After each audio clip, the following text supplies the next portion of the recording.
Okay ji, so Bismillahirrahmanirrahim and Assalamu alaikum. We are starting with algebraic manipulation. So question number 1.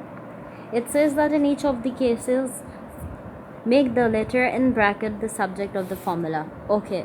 So the first thing which you need to identify over here is, for example, if you are given a plus b is equals to c and they have asked you to make a as a subject and a is in your bracket.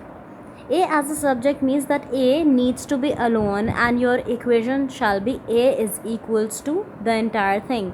So over here A is equals to C, it remains as it is. This plus B, it goes to the other side because this is the extra one, right?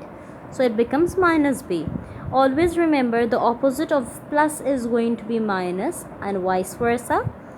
For minus it's a plus, right? For divide it's a multiply, and for a multiply it's going to be a divide. Okay, moving on further. Now for suppose in the exercise first question, it says that one part A, ax plus by is equals to k.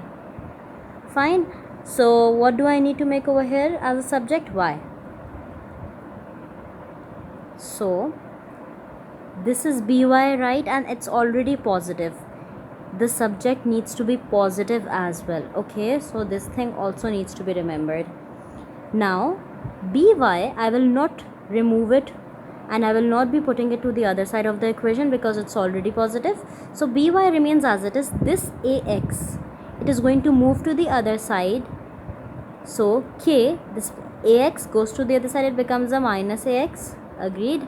Now b over here, it's being multiplied with y, so on the opposite side it's going to be divided, right? So y is equals to k minus ax upon b. Okay, for suppose if it was written as your answer, y is equals to k minus bx upon b. So what you need to do in this case is you will be writing it separately, k upon b and minus bx upon b.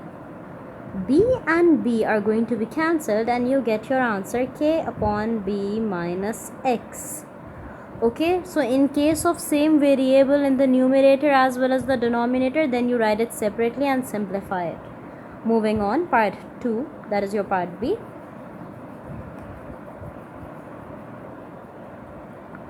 It says that PV is equals to nRT, and over here I need to make n as my what? Subject. This means n needs to be alone. Now looking at this entire equation, this n is being multiplied with RT, right? This is how nRT is made. So this RT, it goes towards the other side of the equation in the denominator, so it becomes PV upon RT is equals to n. So that's going to be your subject. Moving on, part C. Okay, so the part C says that 5b minus 2d is equals to 3c, and you need to make d as a subject over here. Fine. Now first thing to observe, this entire 2d is negative, so subject has to be always positive, right? So now it becomes 5b minus 3c is equals to 2d. Agreed. I am shifting this 3c to the other side of the equation and taking this 2d to the opposite side. Fine. Now 2 and d. How does 2d become 2d? When we are multiplying these two. Agreed. So 5b minus 3c upon 2 is equals to d is going to be your answer. That's all. Moving on, part D.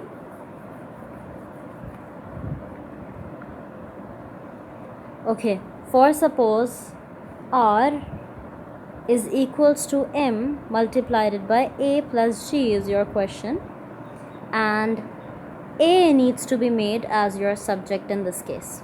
Fine. Now remember, this A plus G is in a bracket form right now. Two ways to solve it. Either open the bracket out or do it in a shortcut method. Let's do the shortcut method first. So this M is being multiplied with A plus G entire bracket. Agreed. So the opposite of multiply was divide. So I can take this M to the denominator over here first. and this remains as a plus g, right? Now I had to make a as a subject, right? So this plus g, it goes to the opposite side and it becomes a minus. So r upon m minus g is equals to a. Fine. This is first method of doing it. Second method, which most of the students do, and that is acceptable as well, as long as your answer is coming correct.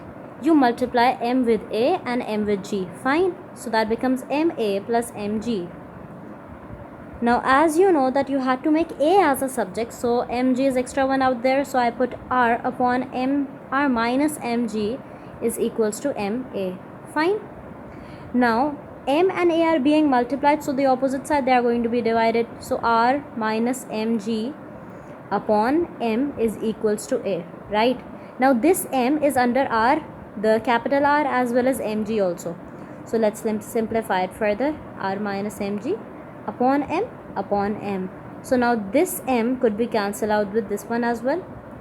So what's going to be my final answer? R upon m minus g is equals to a.